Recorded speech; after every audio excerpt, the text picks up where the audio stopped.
New this morning, a SWAT situation disrupted a neighborhood in Albuquerque for most of the night. The original call came in about 9. It was about gunshots near Louisiana and Oakland. It's just north of Alameda. And a witness tells us exactly what happened there. There were 2 shots fired off of Oakland Street. A white gentleman jumped in his blue Mazda, took off. There were some officers already in the area. They responded, and we believe they have them trapped over there at that storage facility. And the SWAT team and ERT are setting up perimeter to move in. Pretty good description there from a cheesehead. Now, this man who lived in the neighborhood for 10 years says he couldn't get back to his home because of the standoff.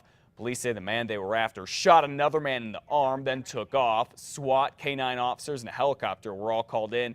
Negotiators discovered the man inside his home just a few houses down from the shooting. They say Eric Meckenbauer, who is 36 years old, surrendered peacefully and is facing a number of charges. Well, district attorney here in New Mexico is now looking at the case of a 5-year-old girl who was left behind at a convenience store this weekend to see if he thinks it was done intentionally. In the meantime, the Children, Youth and Families Department gave the 5-year-old back to her parents, who say it was all just a big mix-up. The parents and the caregiver, they were all pretty distraught about the whole situation, upset. Everybody was crying at the, and really looking forward to being reunited with the child. Officials say this 5-year-old, her parents, 7 other children, and a babysitter all piled into 2 cars and went to an Allsups in Fort Sumner Saturday afternoon.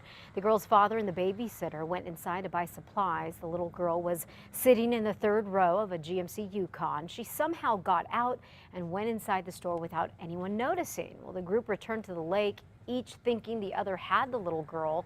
An Allsups employee says the child was dirty, scared, and crying, and alone for 4 hours. The Allsups people even took her across the street to the Family Dollar store to buy her some clothes. Well, they called the sheriff's department and found that the girl's parents were found at different parts of the lake.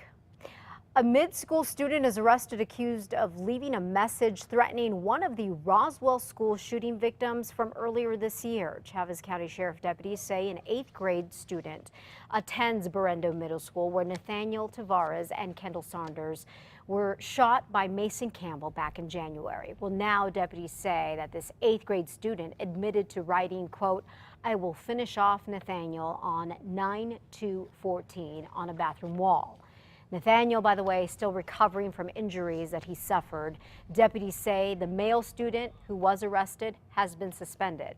Now, the school shooter from January, Mason Campbell, just so you know, is serving an 8-year sentence at a juvenile detention center in Albuquerque. Well, 6:03 now. Roswell police are investigating a homicide, and they say the killer is still on the run. Roswell police say Pablo Ibarra was killed inside a home on West 11th Street yesterday morning. The Plains Valley Online News caught this video right after police got to the home. That was about 7 o'clock. We had a neighbor that actually said he heard noises and requested police respond for a unknown trouble. Roswell police say right now they do not know who the killer is. Well, we have uncovered a big problem with social workers here in New Mexico, and now the state board that licenses them is working to fix it. Right now, people who want to get a social worker's license do not have to go through a background check. For instance, we found Lori Vallejos got a license even though she was convicted of aggravated assault with a deadly weapon after police say she shot at her boyfriend because he would not go buy her meth. But now the board is looking at changing the rules. Our primary mission is to protect the general public. And if there's cases that are falling through the cracks, then we need to reassess the law. Well, that does look like it needs to be reassessed then. Many social workers end up getting background checks when they get jobs, such as with CYFD. Liz? Education Secretary Designate Hannah Scandera has signed off on former APS Superintendent Winston Brooks's $350,000 payout. It comes after a judge approved the settlement Friday morning. It basically lets Brooks out of his contract 2 years early. The school board says the payout avoids a potentially costly legal fight. Here's one board member speaking. And we decided in the end that basically economically it made sense to not get in a situation where we are expending $1 million in litigation costs and not get in a situation where we disrupt our school district. Brooks and his wife were both in court for the hearing. He resigned 2 weeks ago after the APS board president hired a private attorney to investigate a personnel issue. News 13 has learned that it was in connection to Brooks's wife.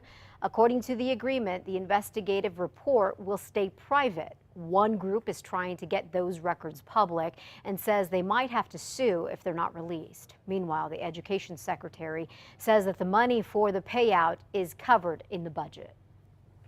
Well, APS is working to stop the spread of what may be the norovirus at one of its schools. Parents at Susie Reyes Marmon Elementary in Northwest Albuquerque got a letter saying there's an illness that's spreading and it could be the norovirus. Sources tell us more than 100 staff and students were out sick last week and another 35 were sent home Friday. The school is still open and APS is working with the health department to stop whatever's making people sick from spreading. Well, now parents do not have to wait for letters to tell them what's going on at their kids' schools. There's an app for that. Get the information they need from the school in real time on their mobile device on the go. APS has the first-of-a-kind app that lets parents know what's going on at their kids' schools, such as illnesses, snow days, delays, lockdowns, evacuations, and more. Parents can also check out school lunch menus, calendars, and district news. APS is one of the first public school districts in the whole country to send specific smartphone alerts to parents. For only the schools they select, the app is free. So it's made by Lisa Beta and a company here in Albuquerque that's called App City Life. It made the bus app for the city as well. And so now they're making this for school districts all across the country. And the best part about it, I think, besides telling parents what's up, they have so many people who get the app. They make advertising money from it. They split it with the school district and it goes toward helping homeless students.